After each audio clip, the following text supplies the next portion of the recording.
Olá, pessoal! Continuando agora na nossa unidade 2 ou na semana 2, nós vamos tratar do primeiro tópico, que corresponde à questão da surdez, que vem sobre as influências da surdez no processo da constituição da identidade surda, como que ela acontece, e a questão da linguagem, as influências da linguagem também, né? E aí na linguagem entra a forma cognitiva, como ele produz e constrói o seu pensamento lógico, percebe o mundo através da diversidade, dos diferentes tipos de linguagem, linguagem sinalizada, a linguagem imagética, né, por desenhos, por questões de gestos, né, que tudo correspondem às influências das habilidades visuais que estão ali ativas pelo fato dele ser surdo. Ou seja, mesmo ele tendo uma limitação orgânica, que corresponde à habilidade auditiva, ele tem as demais habilidades, que é principalmente a visual,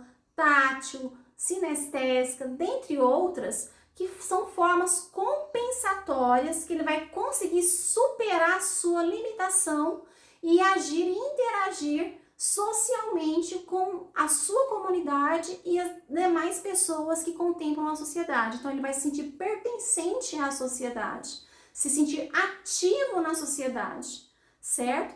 Como que ele vai se sentir assim? O que a gente tem que dar para ele essa possibilidade? A partir do instante que nós utilizamos essa relação de língua-linguagem, ou seja, essa relação na questão da linguagem, a língua de sinais ali, que é a Libras, no caso do Brasil, onde ela se destaca nas suas diferentes formas, né? Ou seja, eu posso fazer ela sinalizada, eu posso fazer ela trazendo uma linguagem mais imagética, em forma do desenho, que traz uma identidade sua, como ele se sente, qual a sua intenção em relação àquilo, certo? E fora as habilidades da linguagem cognitiva mesmo, ou seja, as outras habilidades que estão relacionadas, que é a atenção, memória, né? A memória visual que se destaca ali, as questões da vibração que ele sente, né? Que traz uma sensação de localização, se ele está em perigo ou não,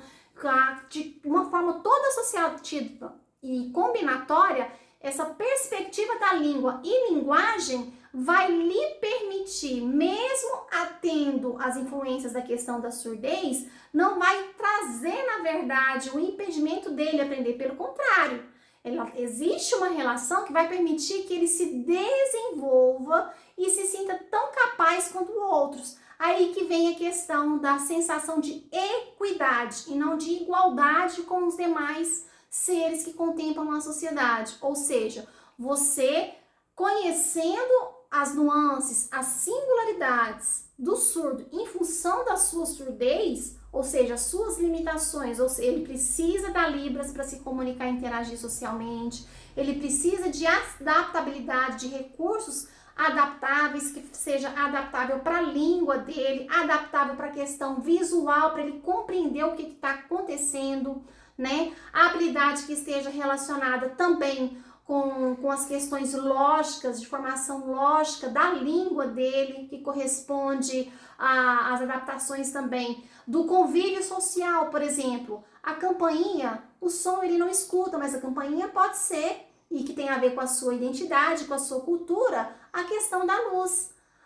O próprio celular em si trouxe para ele uma privacidade, porque antes ele era totalmente dependente do intérprete. Mas pelo celular ele consegue se comunicar via mensagem da sua forma de escrita ali, ou por emojis, questões imagéticas, ou ele mesmo se filmando, se comunicar com outros surdos. Lhe trouxe independência e privacidade.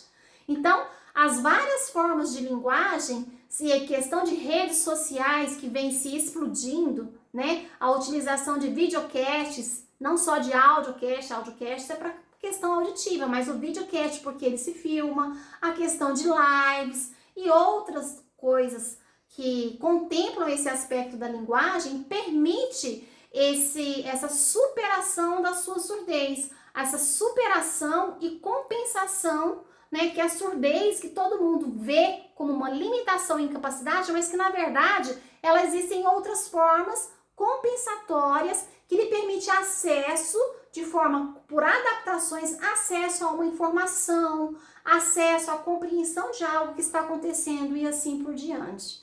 Tudo bem? Inclusive, na surdez, enquanto de criança até na sua forma adulta, quanto mais ele tiver contato com pessoas que utilizam a sua língua, com usuários dessa mesma língua, por quê? Porque é através dessa língua que ele vai interagir, vai compreender o que está acontecendo no mundo. Então, não necessariamente precisa ser surdo, mas podem ser usuários de uma mesma língua, como os intérpretes de língua, os familiares que sabem Libras, né? A comunidade que ele vai frequentar, que é a comunidade surda, essa comunidade, ela é integrada por familiares de surdos, intérpretes de Libras, né? Surdos, amigos de surdos, que têm em comum a utilização da Libras, de uma mesma língua.